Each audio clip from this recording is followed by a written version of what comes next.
कौन था gangster Rocky Fazilka जिसने इंस्पेक्टर के बेटे और लॉ स्टूडेंट लॉरेंस बिश्नोई को बना दिया कुख्यात गैंगस्टर। जुर्म की दुनिया में नाम कमाने वाला लॉरेंस बिश्नोई शुरू में अपराधी नहीं था।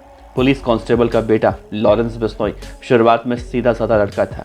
उसे कानून में दिलचस्पी थी, वो कानून की पढ़ाई कर रहा था। लेकिन उसकी जिंदगी में एक दिन एक ऐसा शख्स आया जिसने लॉरेंस की पहचान जुर्म की दुनिया से करवाई।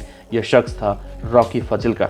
नमस्कार, आप देख रहे हैं BDF न्यूज। तो कौन था रॉकी फाजिल्का जिसने लॉरेंस को जुर्म का पहाड़ा पढ़ना सिखाया और आज लॉरेंस बिश्नोई इतना खतरनाक गैंगस्टर बन गया। आज के इस वीडियो में बताएंगे आपको गैंगस्टर रॉकी फाजिल्का के बारे में। दरअसल एनसीपी के नेता बाबा सिद्दीकी की हत्या और सलमान खान को जान से मारने की धमकी देने के मामले में लॉरेंस बिश्नोई गैंग के मेंबरों को पुलिस तलाश कर रही है।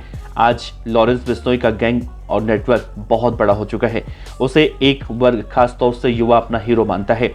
लॉरेंस बिश्नोई जेल में बंद होकर भी क्राइम को अंजाम देता है, सलाखों के पीछे से अपना नेटवर्क चलाता है। चंडीगढ़ पुलिस के पूर्व इंस्पेक्टर अमनजोत सिंह ने कभी लॉरेंस बिश्नोई को 5 बार गिरफ्तार किया था। उन्होंने बताया कि कैसे एक साधारण छात्र नेता धीरे धीरे जुर्म की दुनिया का बादशाह बनता गया।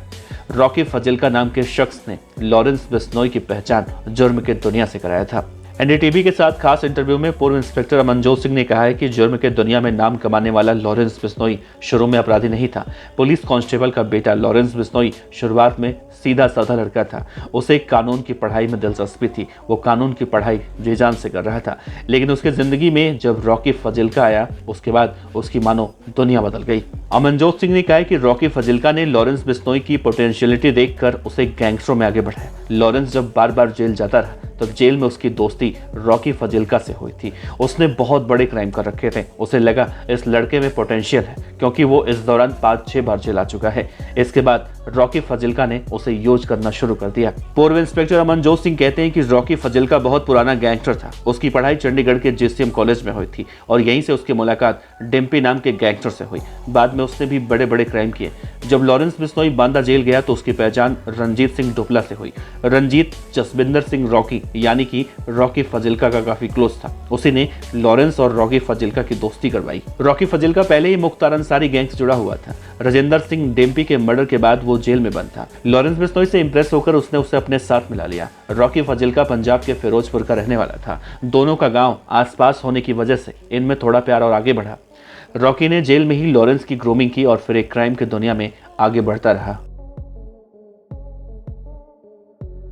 दरअसल पंजाब के फिरोजपुर के फाजिल्का में साल 1971 में पैदा हुआ जसविंदर सिंह रॉकी 90 के दशक में काफी दबदबा उसका हुआ करता था। यूपी के मुख्तार अंसारी गैंग के साथ उसका कनेक्शन था। इस गैंग के साथ काम करते करते 1994 तक रॉकी कई वारदातों को अंजाम दे चुका था। साल 1997 में यूपी के इलाहाबाद के व्यापारी नंदकिशोर रुंगटा की किडनैपिंग और मर्डर केस में रॉकी फाजिल्का पर केस दर्ज हुआ। उसके खिलाफ CBI ट्रायल भी हुआ, लेकिन गवाहों के अभाव में वो छूट गया। और फिर 1998 में बेंगलोर के बिजनेसमैन निर्मल कुमार जयपुरिया के किडनैपिंग के मामले में भी उसका नाम सामने आया। इस मामले में भी रॉकी फाजिल्का छूट गया। बिजनेसमैन निर्मल कुमार जयपुरिया के किडनैपिंग केस से छूटने के बाद रॉकी फाजिल्का 2002 में पंजाब आया।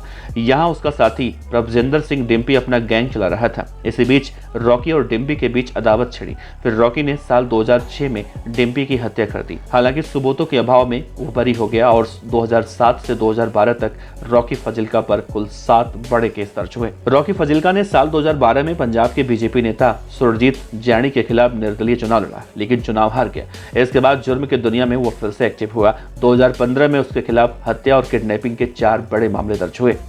रॉकी पर 1996 से लेकर 2016 तक हत्या की कोशिश, किडनैपिंग जैसे संगीन मामलों के कुल 22 मामले दर्ज हुए। गौर करने वाली बात यह है कि उसकी सुरक्षा में पंजाब पुलिस की तरफ से 4 पुलिस कर्मियों को तैनात किया गया था। इसके बाद 30 अप्रैल 2016 में रॉकी अपने दोस्त परम पाला और सुरक्षा कर्मियों के साथ हिमाचल के सोलन से चंडीगढ़ जा रहा था। इसी दौरान सड़क पर घात लगाए बैठे हमलावरों ने रॉकी फाजिल्का पर गोलियों की बौछार कर दी। अस्पताल पहुंचने से पहले ही रॉकी फाजिल्का अल्लाह को प्यारा हो गया था। जबकि लॉरेंस बिश्नोई 12 फरवरी 1993 को पंजाब के फाजिल्का में पैदा हुआ। उसके पिता एक पुलिस कांस्टेबल थे। रंग गोरा चिट्टा होने की वजह से उसके परिवार में उसका नाम लॉरेंस रखा गया। लॉरेंस का मतलब होता है चमकता हुआ सफेद। हालांकि पुलिस रिकॉर्ड में लॉरेंस बिश्नोई का असली नाम है सतविंदर सिंह बल्लू। लॉरेंस के पिता का सपना था कि बेटा IAS ऑफिसर बनेगा। अबोहर से 12वीं की पढ़ाई पूरी करने के बाद लॉरेंस चंडीगढ़ गया।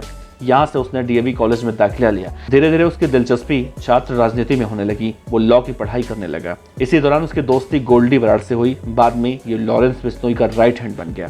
गोल्डी बराड़ अभी कनाडा में बैठकर लॉरेंस बिश्नोई के लिए काम करता है। पहले लॉरेंस बिश्नोई पंजाब में एक्टिव था। धीरे धीरे इसने अपनी जड़ें फैलानी शुरू की। इस गैंग के बदमाशों ने सोशल मीडिया के जरिए अपनी पब्लिसिटी की। लॉरेंस गैंग देखते ही देखते दिल्ली, हरियाणा और राजस्थान के गैंग से जुड़ गया। उसका गैंग अब पूरे नॉर्थ इंडिया, पंजाब, उत्तर प्रदेश, हरियाणा, महाराष्ट्र, दिल्ली, राजस्थान और झारखंड तक फैल चुका है। अब तो लॉरेंस गैंग के मेंबर भी विदेशों में एक्टिव हैं। गोल्डी बराड़ कनाडा में बैठकर जुर्म को अंजाम देता है। अमेरिका, पाकिस्तान और दुबई में भी ये गैंग एक्टिव है। रिपोर्ट के मुताबिक मध्य प्रदेश, उत्तर प्रदेश और बिहार के अलावा पाकिस्तान बॉर्डर से लगे पंजाब से इनके पास हथियार पहुंचते हैं। अमेरिका, रूस, कनाडा और नेपाल से भी ये लोग हथियार मंगवाते हैं।